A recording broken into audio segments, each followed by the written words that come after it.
ASMR videos of it because it just seemed like such a perfect fit.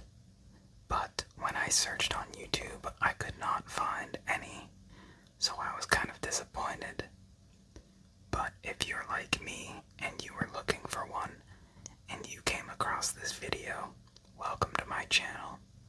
We normally play solitaire card games on this channel, but I decided to try doing a tabletop role-playing game for a bit of a change of pace, and if people like it, I'll definitely do more of this sort of thing, so please let me know. For the uninitiated, 4 Against Darkness is a solo tabletop dungeon crawling RPG designed by Andrea Sfiligoi. I hope I pronounced that right.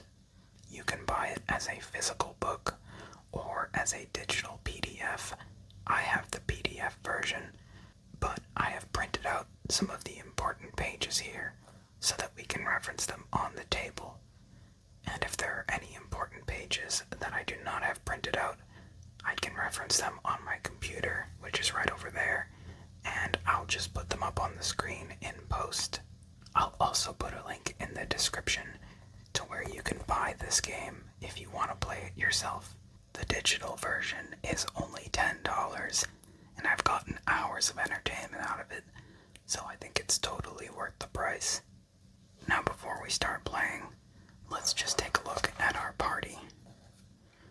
One of the things that drew me to this game over other single-player RPGs was that in this game, you don't just control a single character, you control a party of 4. So I won't go too into every detail just because I don't want to get bogged down in explaining everything before we start. I'll just do a quick overview of the characters, and I don't have any portraits yet, but I might end up just stealing some portraits from Baldur's Gate or something, and maybe if we do this again, I'll have them here in a future video. So our first character is Lormac, a dwarf, and I just got all these names from fantasy name generators because I'm horribly unoriginal. He's going to be our frontline fighter. He gets an attack bonus for melee. He gets a slight defense bonus against certain types of enemies, giants, ogres, and trolls. He has a few special effects regarding gold and jewelry. We'll get into those if they become relevant. Each character gets an optional trait depending on their class. You can either roll for it or you can pick it from a list. I rolled for them, and for Lormac we got Tough as Stone, which lets him ignore 1 damage from his first physical attack in each encounter. And each character can also get a milestone, which is sort of a long-term goal. If you fulfill that goal, you get a permanent bonus to your character. And the goal I picked for Lormac is Scourge of the Kobolds. If he kills 100 levels worth of kobolds, he gets a permanent attack bonus when fighting kobolds in the future. So our next character is Rayan, a rogue. She has less HP than Lormac, and she only gets an attack bonus if our party outnumbers the enemy. Because as a rogue, she's sneaky and can get behind the enemy when they're distracted. She also gets a defense bonus, which is fairly uncommon. Not many classes get that. And it's because as a rogue, she's good at evading attacks, so as she levels up, she gets more agile and she can evade attacks better. She can also disarm traps and pick locks, and for her optional trait, we rolled evasion, which allows us once per adventure, which basically means once per dungeon, we can automatically pass a damage roll or a save versus a negative effect. So we can either successfully defend from any attack we want, or if something bad happens to her, like she gets petrified or she gets cursed, she can automatically pass the saving roll for that effect, but she can only do it once per adventure. And for her milestone, I chose Orc Slayer. If she kills 60 levels of orcs, she gets a permanent attack bonus against orcs, similar to the one that Lormac had, except against a different character type.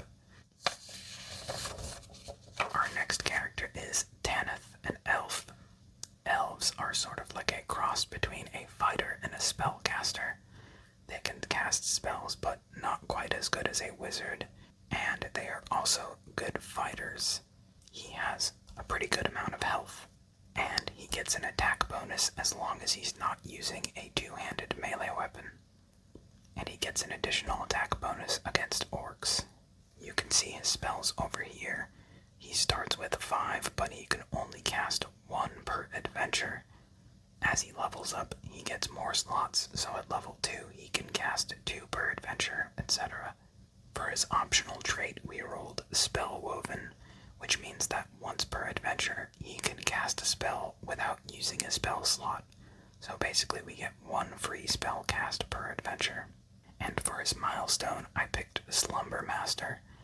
If he puts 100 levels worth of enemies to sleep, he gains a permanent bonus to his sleep casts. And our final party member is our cleric Tobias, who I just noticed I forgot to put in a milestone, so I will pick one in a second. But as a cleric, he can heal and bless. Healing obviously lets us restore our character's hit points. Blessing lets us remove a number of negative effects like curses, petrification, paralysis, that kind of thing. He gets only a half-level bonus to his attack, but he gets a full level bonus when he's fighting against undead because he is a holy warrior. And for his optional trait, we rolled Holy Resilience, which gives him +1 max hit points. At level 10 he gets +2, but we're not going to get to level 10 for a very long time. It takes many adventures to get to level 10. And let me just pick a milestone for him. I think I'm going to go with the Vermin Exterminator milestone.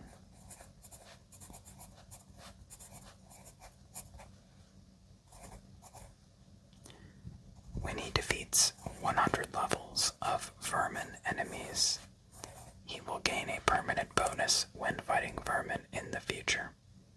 So, that's our party. A pretty basic party. We have a fighter, a rogue, a spellcaster, and a cleric. Pretty much the most basic RPG party you can have, but it'll be good to get us started, I think. Maybe we can make another party with more interesting classes in the future.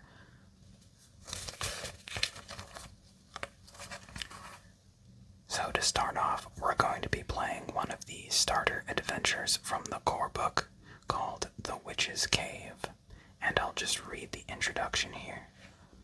The witch Melithia has cursed Parkalon, a captain of the guards, who now writhes upon his deathbed. The blessings of clerics are not enough to save him. Melithia hides in a cave 2 days' march from the city.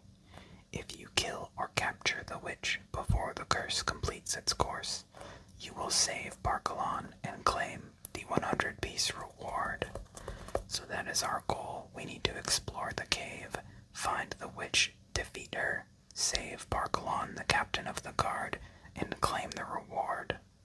Arrange your PCs in marching order, numbering them from 1 to 4. You advance 2 abreast.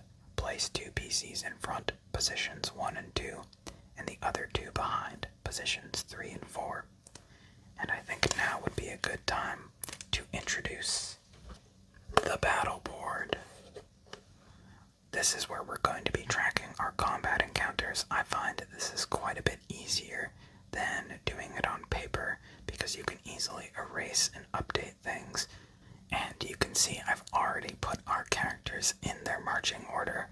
In position 1 we've got Lormac, in position 2 we've got Rayan, in position 3 we've got Tanith, and position 4 we've got Tobias. Now just looking at the health numbers, you might be wondering why I put Rayan in front, and that is because when we have a rogue in front we can do things like disarm traps before they go off, so it's pretty important to have a rogue in front. Plus, since he gets a bonus to his defense, he actually does a pretty good job of tanking hits because he can very often just avoid taking damage entirely. Now, we'll put this off to the side and we'll bring it back when we need it. Next, we need a lantern. The party must have 1 lantern assigned to a PC who must use 1 hand to carry it, and there cannot use a shield, a two-handed weapon, a bow, or a sling. If the lantern bearer is killed, another PC must pick up the lantern. A party without a lantern suffers -2 on all attack, defense, and save rolls, and cannot use ranged weapons or perform search rolls. So I decided to give our lantern to Rayan right here. So he can only attack with his dagger. He can't use a two-handed weapon or a shield because his other hand has the lantern. I also bought him a sling, but then I realized that he kind of won't really be able to use it if he's got the lantern in the other hand. But, you know, maybe at some point we'll need to pass off the lantern or something. I don't know. Generating tiles. Roll 1d6 on the tile table to determine the shape of the room. In this adventure, they are caverns. So let me show you. We've got many tables here to determine what's going to be in the dungeon. And right here we've got the tile table. So when we enter a new room, we roll a d6, and depending on which number we get determines the shape of the next room.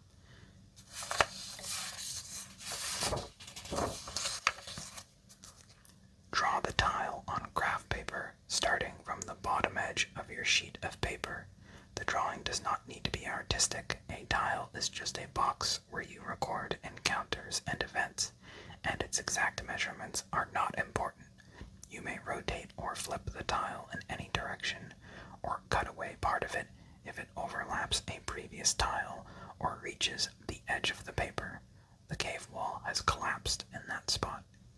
Each time you pass through an exit, generate a new tile by rolling 1d6 again. So we have our map paper right here. Dungeons are 20 by 28. That is the standard size for a dungeon in 4 Against Darkness. We'll be starting at the bottom and drawing the map as we explore, and we'll be putting over here what we encounter in the tiles. I'm not going to put every single thing, like for example, if we find some gold, I'm not going to put gold here, I'll just put the gold on our character sheet, whichever character picked it up. But if we get combat encounters, I will write down all of the monsters we've encountered on this sheet, as well as any other important information.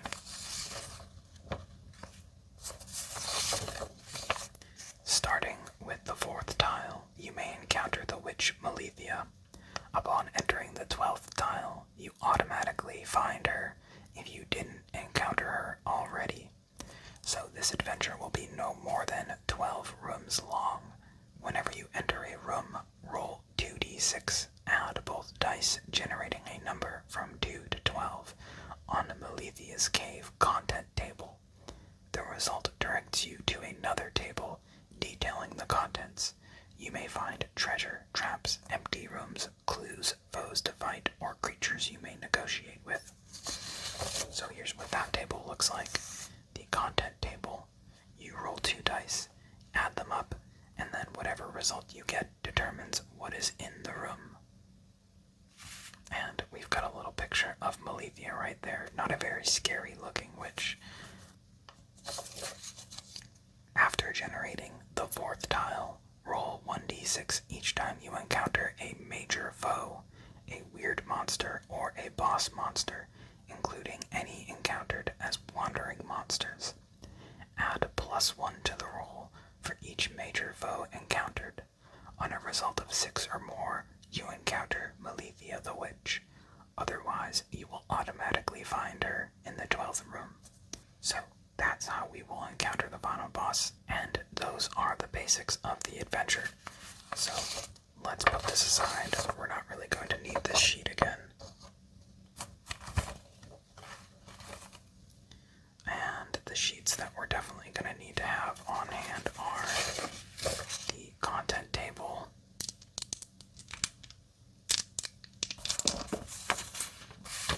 and the tile table. And these will come up at other points, but these two are going to be the ones we're rolling on the most frequently. So let's get started then.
feature table. As soon as you obtain your second clue, read Malethea's secret. So we found one. Let me just... I don't think I put a clues counter on any of these sheets. Let's just do that. And we'll just make a tally. So now we need to roll on the special features table. Let's put this off to the side.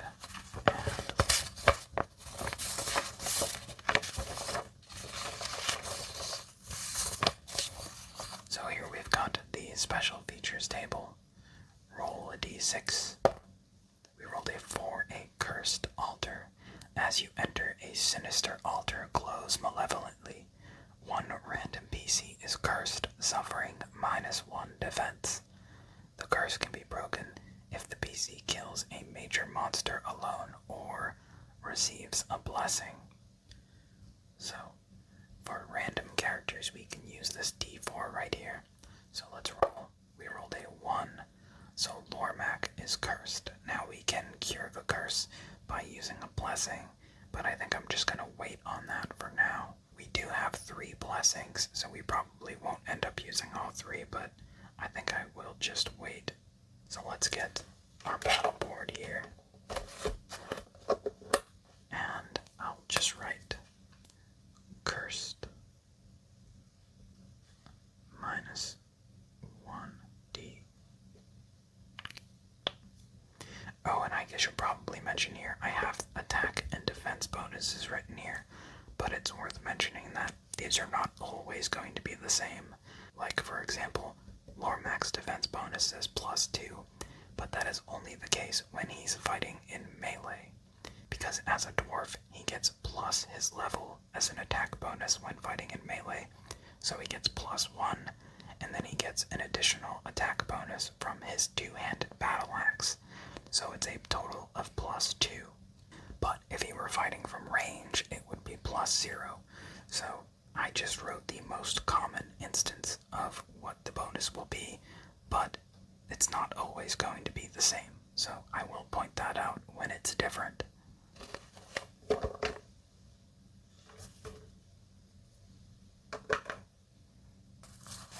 So we did get 1 clue, but our lead character was cursed. Let's roll our second room. I think we're gonna exit from this exit right here. So let's roll again. We rolled a 6, this right here. So we come up from here, and then this goes to the left like this, and here's another exit. Comes up by 4, and then another exit here.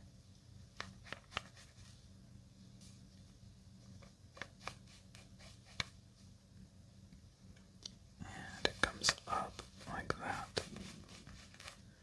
My drawings are a little bit sloppy, but the book did say it does not have to be artistic, so I'm going to live by that rule. So our second room, let's see what is in it. We rolled an 11. We roll on the boss monster table. We're already fighting a boss. We haven't even encountered a regular monster yet. Going straight to the boss. So, let's look for the boss table.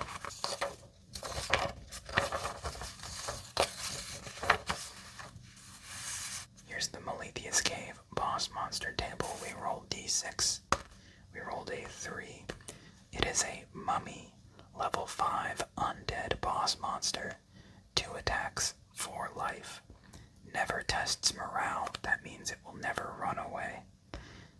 Any PC killed by the mummy becomes a new mummy and must be fought. Oh boy. Let's hope that doesn't happen. All fire-based spells hit the mummy at +2, but we did not prepare any fire spells.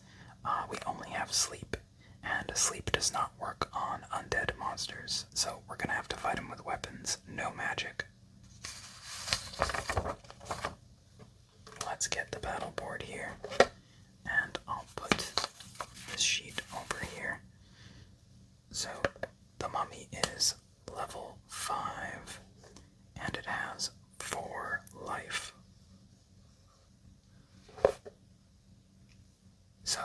let's do our first combat encounter of the game. Combat is very simple. When you attack, you roll a die. You then add any attack bonuses that you have to the result, and that is your attack roll. If your attack roll is equal to or higher than the level of the enemy, you deal 1 damage, or if you're fighting a group of minor enemies, you kill one of the enemies. Major foes are singular monsters that have a number of life points.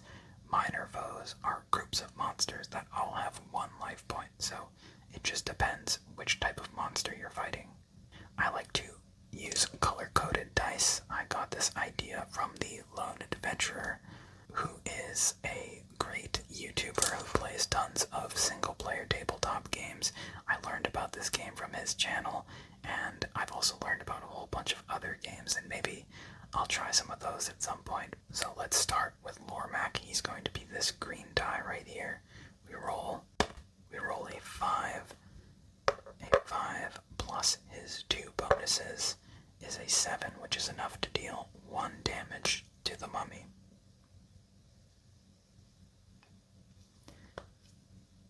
Next is Rayan's turn. Now, I mentioned that Rayan gets an attack bonus when fighting against outnumbered enemies, but that only applies against minor foes. So Rayan gets no attack bonus against major foes, and in fact he actually gets -1 because he's using a light weapon, a dagger, which gets a -1 penalty to its attack roll. You might be wondering, why not just use a better weapon? And it's because rogues must use light melee weapons. They're not allowed to use stronger melee weapons than that. So, let's roll. We rolled a 3. -1 is a 2, so we do not hit with Rayan. Now it's time for Tanith, our elf. Tanith rolls a 1.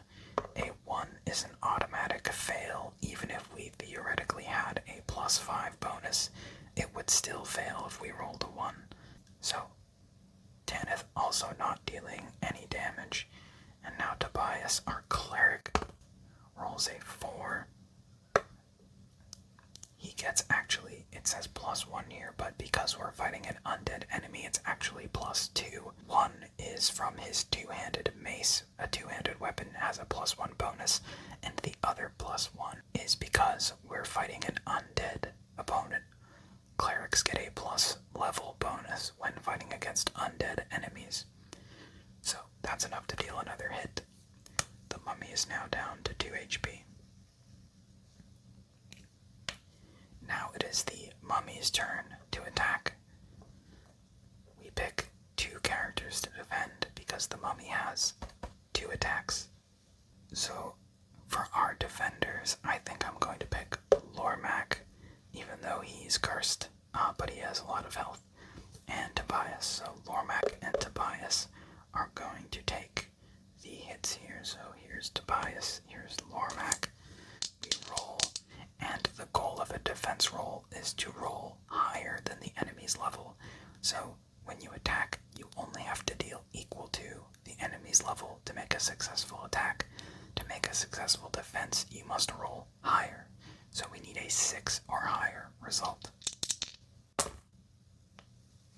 Lormac rolled a 4, and Tobias rolled a 3. Lormac gets +1 bonus to defense, which is only 5, not enough to defend. He takes 1 damage. Same with Tobias, not enough to defend.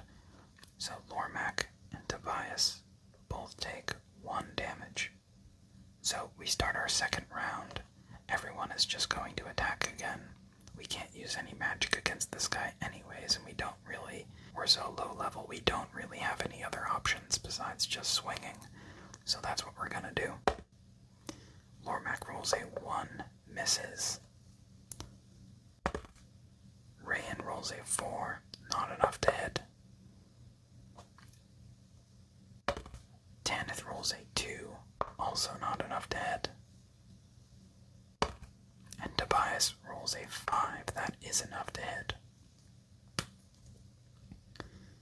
Now, once the enemy gets below half HP, is a transition. First, you would normally roll a morale roll to determine whether or not the enemy flees. However, the mummy never tests morale, so the mummy will never flee, it always stays. But when a major foe goes beneath half health, its level drops by 1. Because it gets weaker and more injured, so it's easier to hit, and has a harder time hitting you. So, we should hopefully be able to defend a little bit easier. We're gonna have Lormac and Tanith defend this time, I think. So, Lormac defends successfully. Tanith does not. By the way, Lormac rolled a 6. When you roll a 6, it's actually called an explosion, and that means you get to roll again. So, 6 is enough to defend, so we didn't have to roll again, but theoretically we could roll another. We get a 1. That 1 gets added to the 6. So our total roll was a 7, and then we add our defense bonus, it would be 8. So it is very good to hit a 6. It's sort of like a critical. But Lormac defended, Tanith did not, so he takes 1 HP. And now the final turn of combat, hopefully we kill this turn. And we do. Lormac hits. The mummy is defeated. And we win our first combat encounter, and it was a boss. So when you defeat a major foe, which is either a boss or a weird monster, you gain an XP roll. So now is a good time to explain how experience and leveling up works in this game.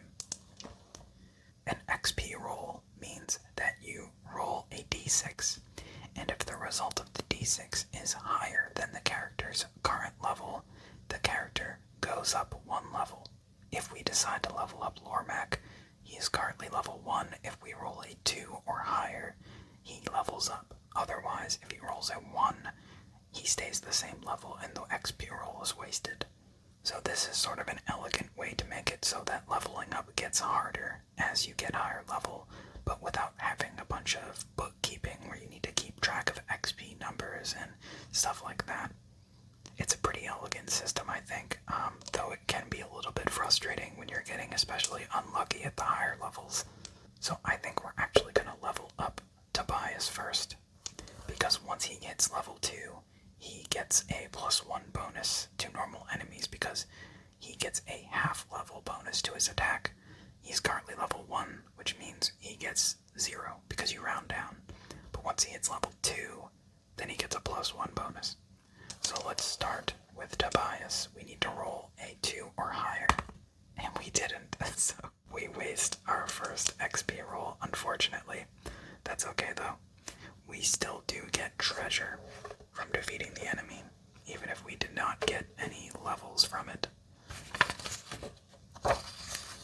So, treasure +2, that means we go to the Malethea's Cave treasure table.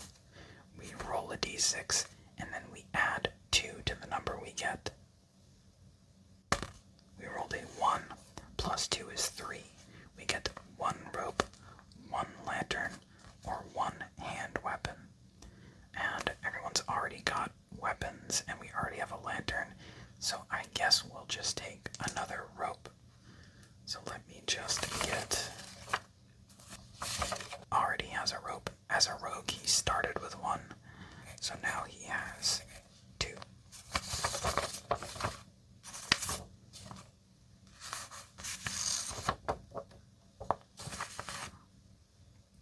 Alright, so now you've gotten a little taste of what combat is like. Let's move on to the next room. We will roll here. We roll a 4, which is this room. We're going to go out this way. And I think we're going to flip this room. So we're going to have this exit here be right here.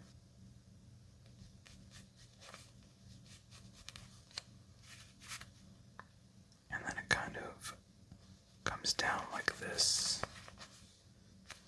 these Malethia rooms are kind of weirdly shaped. It's a little tough to draw them.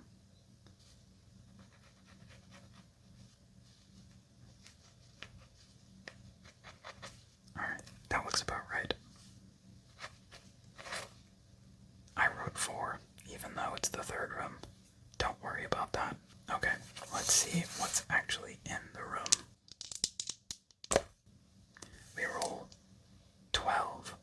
This tile is empty. You find 1 clue. So we add a tile here, our second clue. And as soon as you obtain your second clue, read Malethia's secret. So, Malethia's secret. In a niche in the cave wall, in what looks like Malethia's laboratory. Apparently that's what this is. We're in Malethia's laboratory. You find several sheets filled with incomprehensible symbols, and among them a letter. To Malethia, the love we once shared is now only hatred. Do not dare approach our son again, or I will have you arrested for witchcraft and condemned by the clerics of Lura. In any case, I have had him transferred to another city, where he will become a religious scholar. Stay away from me and from him, or you will suffer the consequences. No longer yours, Parkalon. So it sounds like there's a little bit of drama here. It seems Malethia had a reason for cursing Parkalon. It was not just random. Alright. Let's roll the next room. And it's going to be up right here. Oh, and the next room is the 4th room. So starting in the next room, if we roll a major monster, we have a chance of encounter. Oh, oops, I just realized I never put. It was in 2 that we encountered the mummy. And when I encounter a major foe, I like to put a star next to it. And I'll cross it out because we won. So, the next time we encounter a major foe, we roll a d6. We add +1 for each major foe we encountered so far in the dungeon, which is 1. And then if it adds up to 6, we encounter Malethia. But first, let's roll the shape of the room. We roll a 6, so this one right here will sort of mirror this. So this side right here will be the way in, and then the wall will be on this side, and then it comes over this way. 1, 2, 3, like that.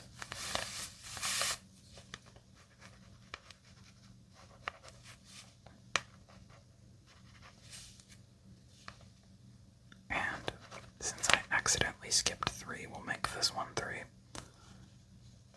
Let's roll for content. We roll a 6. Roll on the vermin table. That is another encounter. So let's take a look at the vermin table. And remember, our character Tobias had a vermin exterminator milestone, so if he kills any of the vermin, we need to keep track of it. We'll be fighting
does not take out any of them. Next is Ran. He rolls a 4, -1 from his dagger.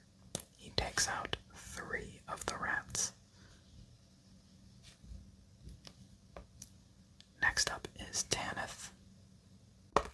He rolls a 5, +1 from his attack bonus is 6. He takes out 6 rats.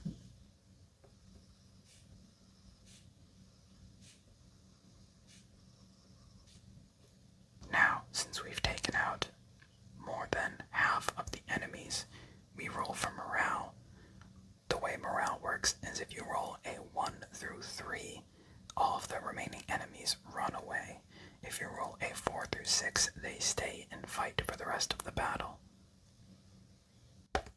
We rolled a 4, so the rest of the rats will be staying for the remainder of the encounter. Tobias will now attack. He rolled a 5, which is enough to take out the remainder of the rats. He killed 4 of them.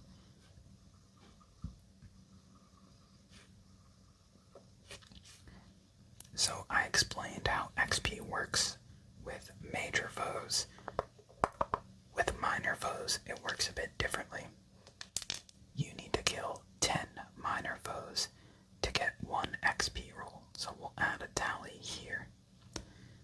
In the first edition of the game, it actually only counted minions. Vermin actually gave you no XP, but this was changed in the second edition, which is what we're playing right now.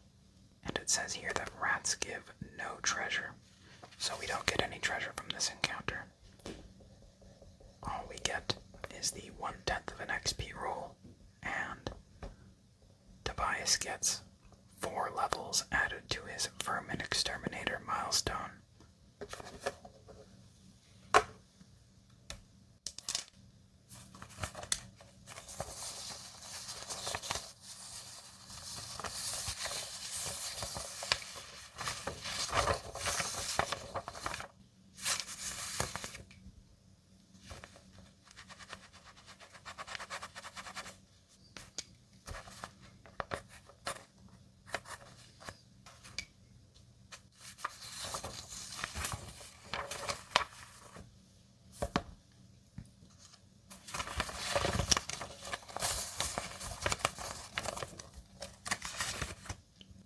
Cross off those rats, and I think we'll probably just do one more room for this video, and we'll finish the dungeon in the next video.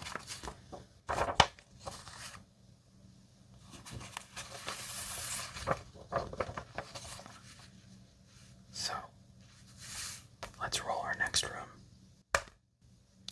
We rolled a 6. And I think the most logical thing to do is to just connect these 2 entrances like this.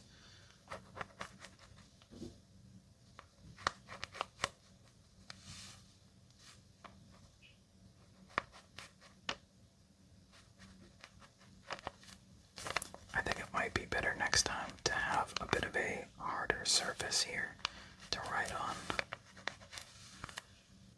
So if we do another video of this, I'll probably bring something I can write on because it is a little tough writing on the soft surface underneath. Next, we will roll the content. We roll a 6, which is more vermin. So we roll on the vermin table, and we get 1d6 kobold skeletons. We roll a 5, so 5 kobold skeletons.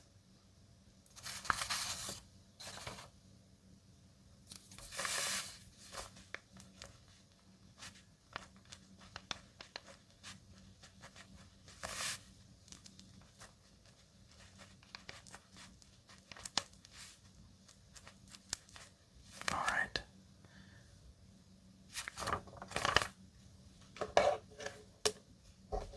Get out the battle board.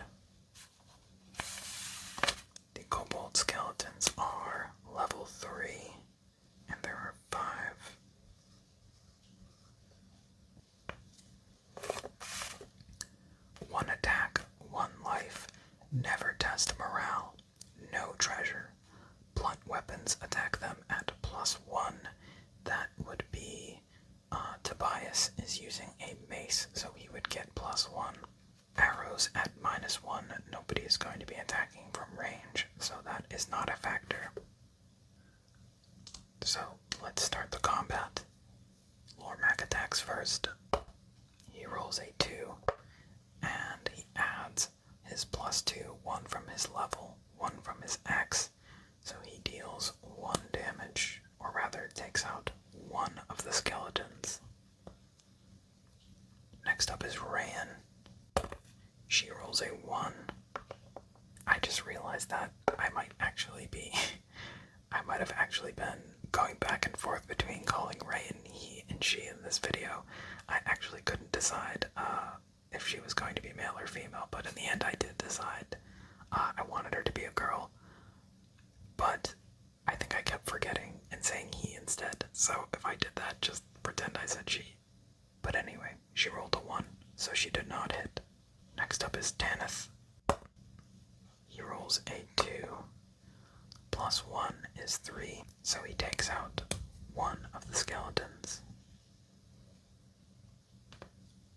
Finally, Tobias, who gets not only +1 from his 2-handed mace, but he also gets an additional +1 because it's a blunt weapon, and he gets another +1 because he's fighting against undead, so this is actually a +3 bonus for him.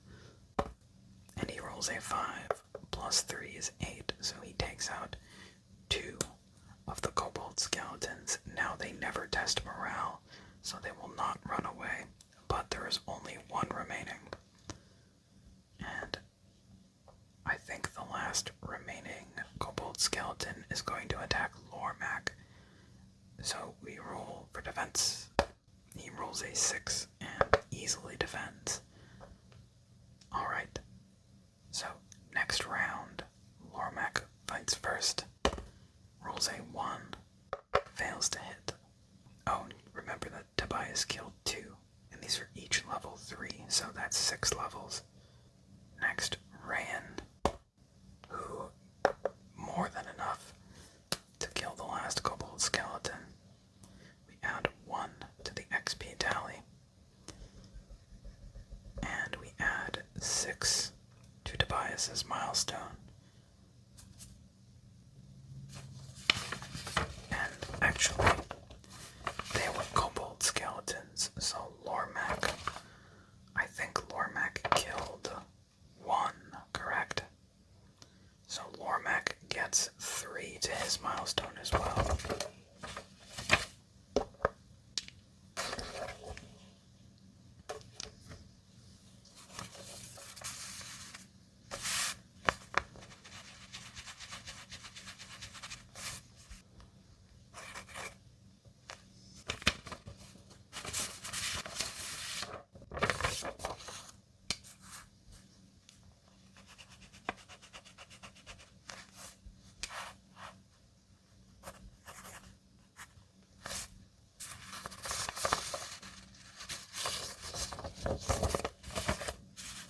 Alright, and I think that's going to be it for tonight's video. Now we only did 5 rooms. We could probably finish this dungeon in another video, but if we wanted to do a full-size standard dungeon, it would probably take us like 3 or 4 videos to do at this pace. So if we wanted to continue playing this in the future, we might need to either pick up the pace or do longer sessions, because at this rate it would take us a really long time to get anywhere. But I think for a starter video, this was pretty good. If you thought this was fun and interesting or relaxing, definitely let me know so I know whether or not I should continue doing this in the future.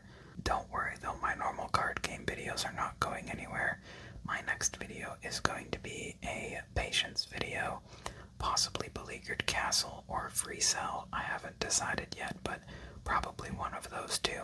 But at least for this video, that is going to be it. Thank you so much for watching.